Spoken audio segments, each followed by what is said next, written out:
சினிமாவ பொறுத்தவரைக்கும் திறமை ஒன்று இருந்தாலுமே போதும் அப்படின்னு சொல்லி முன்னாடி இருந்த நடிகைகள் எல்லாருமே ப்ரூவ் பண்ணிட்டு போயிருக்காங்க.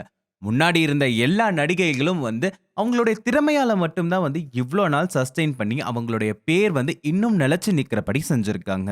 நடிகை திலகம் சாவித்ரி அம்மாவா இருக்கட்டும், கே.ஆர். விஜயா அம்மாவா இருக்கட்டும், பத்மினி அவர்களா இருக்கட்டும், அதுக்கப்புறம் வந்த நதியா அவர்கள், ராதா அவர்கள், ராதிகா, சுஹாசினி இவங்கெல்லாம் கூட வந்து தன்னுடைய திறமையால தான் இன்னுமே வந்து இந்த இண்டஸ்ட்ரியில ஒரு பேர் வாங்குன ஹீரோயின்ஸா இருக்காங்க. ஆனா ரீசன்ட் டேஸ்ல திறமை மட்டும் பத்தாது. கொஞ்சம் கிளாமராவும் இருக்கணும் அப்படின்னு சொல்லி ஒரு விஷயம் பரவலா கேள்விப்பட்டுட்டு இருக்கோம். இப்ப வர ஹீரோயின்ஸ் எல்லாருமே வந்து ரொம்பவே கிளாமரஸா நடிக்கிறத வந்து நம்ம எல்லாரும் பார்த்துட்டு இருக்கோம். ரொம்ப ஹோம்லியாவும் இருக்காங்க. அட் த சேம் டைம் வந்து எவ்வளோக்கு எவ்வளோ கிளாமரா நடிக்க முடியுமோ அவ்வளோக்கு அவ்வளோ கிளாமராவும் நடிச்சிட்டு இருக்காங்க.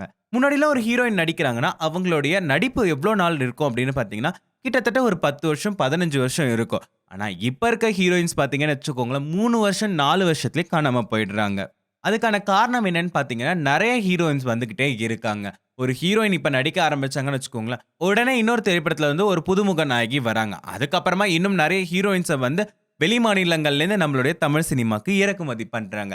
நடிகைகளுடைய வாழ்க்கை அப்படின்றது வந்து ரொம்பவே சுருங்கி போயிடுச்சு. கிட்டத்தட்ட 3 வருஷம், 4 வருஷம் சஸ்டெயின் ஆனாலுமே வந்து ஒரு பெரிய விஷயமா பேசப்படுது. இந்த 3 வருஷம், 4 வருஷத்துலயுமே வந்து நடிகைகள் எல்லாருமே தான் இருக்க பொசிஷன விட்டு குடுக்காம இருக்கறதுக்கு என்னலாம் வேல பண்றாங்கன்னு தெரியுமா? ஸ்டார்ட்டிங்ல நெறைய நடிகைகள் சொல்ற ஒரு விஷயம் என்னன்னு பார்த்தீங்கன்னா, "நான் கிளாமரா நடிக்க மாட்டேன்" அப்படின்னு சொல்லுவாங்க.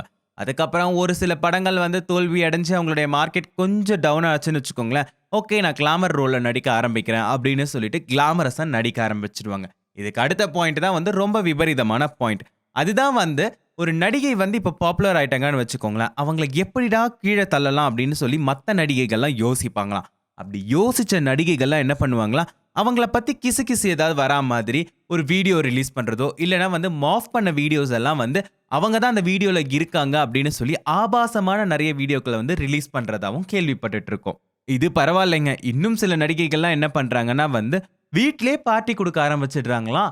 அதாங்க வாய்ப்புக்காக நெறைய நடிகைகள்லாம் வந்து இப்போ வீட்லயே வந்து பார்ட்டி குடுக்குறாங்களாம். என்னோட ஹவுஸ் பார்ட்டி, என்னோட பர்த்டே பார்ட்டி, இந்த பார்ட்டி, அந்த பார்ட்டின்னு சொல்லி அப்பப்போ பார்ட்டீஸ்லாம் குடுத்து இயக்குனர்கள், நடிகர்கள் எல்லாரையும் வந்து வீட்டுக்கு அழைச்சு, அவங்களுக்கு என்னெல்லாம் தேவையோ அதெல்லாம் செஞ்சு குடுக்குறாங்களாம். இந்த மாதிரிலாம் செய்யறதுனாலயே அந்த நடிகைகளுக்கு இன்னும் 2, 3 படத்துல நடிக்கிறதுக்கான சான்ஸும் கிடைக்குதுன்னு சொல்றாங்க. இந்த மாதிரிலாம் பண்ணி தான் இப்போ இருக்க நடிகைகள்லாம் வந்து இந்த இண்டஸ்ட்ரியில சஸ்டெயின் ஆகறதாவும் சொல்றாங்க. இத பத்தின உங்களுடைய கருத்துக்கள் என்ன அப்படின்றத கீழ கமெண்ட் பாக்ஸ்ல சொல்லுங்க. கமெண்ட் பண்றத மட்டும் விட்றாம பக்கத்துல இருக்க சப்ஸ்கிரைப் பட்டனையும் பிரஸ் பண்ணி எங்களுடைய ஃபில்மி பீட் சேனலையும் சப்ஸ்கிரைப் பண்ணுங்க.